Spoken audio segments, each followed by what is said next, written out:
How many elite teams do you think there will be in college football this fall? You know, some years we have that thing where one or two teams separate. And then there's most years where you have a noticeable tier one, and there may be 4 or 5 teams in it. And then there's a tier two, and then there's like a pretty big drop off at some point. You know, the JP poll comes out on Tuesdays, and you can tell, okay, once we get past number 8, that's where the big drop off, that's where the shelf is. Well, are we going to have that this year is what I wonder. Georgia's got the best odds to win the title this year. Ohio State, Texas, Oregon, Alabama, Ole Miss, LSU in that order right after them.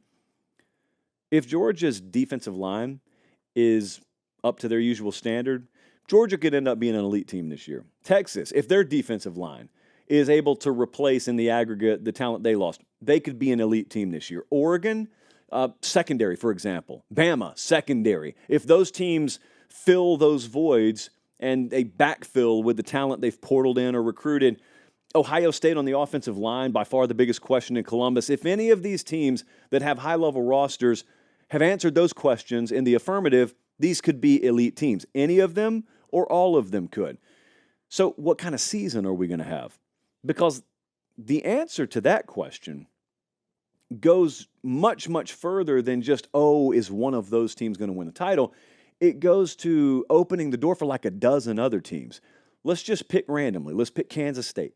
Kansas State's one of the favorites, I think the second odds-on favorite to win the Big 12 right now. But I think we all know, especially in an expanded playoff format, where you're going to have to beat multiple teams even once you get in there, if Texas or Georgia or Alabama or Oregon, if one of those kinds of teams with a much more talented roster than K-State is playing at an elite level, a lot of it is taken out of Kansas State's hands. We saw K-State play Bama a few years ago in the Sugar Bowl.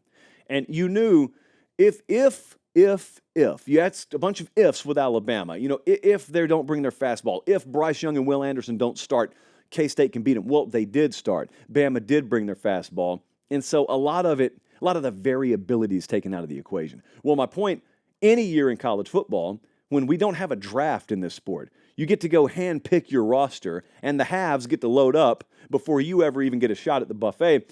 If any of those teams are clicking on all cylinders, you're probably not looking at a national championship in your cards. But if none of them are, or if only one or two of them are, and then they suffer devastating injury in November or the first round of the playoffs, well, then it opens up the season to a world's different layer of potential variance and variability. So if you're a fan, let's say, what's a good example, like Penn State. Penn State does not quite match the caliber of roster that those teams have.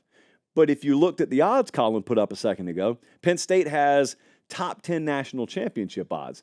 If you tell me Ohio State is going to be elite at offensive line this year, I don't think Penn State is going through them. Even if they beat them in Happy Valley November 2nd, I think is that game, you've probably got a rematch in the Big Ten title game. You may have to play them in the playoff. I don't think that would happen. If Ohio State's vulnerable there, it's actually a half-decent matchup for Penn State. Notre Dame is another really good example here. Missouri is a great example. Missouri, if Georgia's elite, probably is not coming out of the SEC. Bama, ditto. Missouri's probably not coming out of the SEC over those teams. But if Bama, year one under DeBoer, just doesn't click, if Kirby doesn't have the caliber of defense that he needs to have, if Carson Beck's just pretty good but not great this year, well, then all of a sudden, what could Missouri do? So that's one thing I wonder, and that's a rinse repeat. You can ask that any given year going into the season.